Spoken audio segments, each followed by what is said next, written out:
These are 6 psychological horror mangas that I recently read and highly recommend. Let's start off with Usamaru Furuya. Furuya also wrote a manga adaptation of No Longer Human, the famous book by Osamu Dazai. I also wanted it to be noted that Junji Ito wrote his own version of No Longer Human, however I think Furuya's is way better. Furuya wrote the famous Lychee's Light Club. Lychee's Light Club is a gruesome modern take on Lord of the Flies. Next up we have Blood on the Tracks and Happiness, written by Shuzo Oshimi. Blood on the Tracks is one of those stories that really displays what it's like to grow up in a toxic home environment with a terrible mother. And then there's Happiness, which is a brutal modern take on a vampire story, similar to Tokyo Ghoul, but putting way more emphasis on the psychological aspects to all the characters rather than any fight scenes. And then we have the new psychological horror, Atabana. Atabana is a horrific, heartbreaking story that really shows the daily struggles and fear that a woman experiences growing up in Japan on the regular. Last but not least, we have Lonely Deaths Lie Thick as Snow.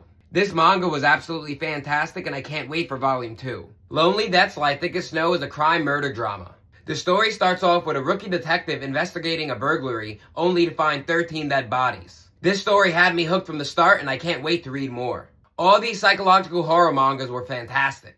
Are you gonna check out any of these mangas?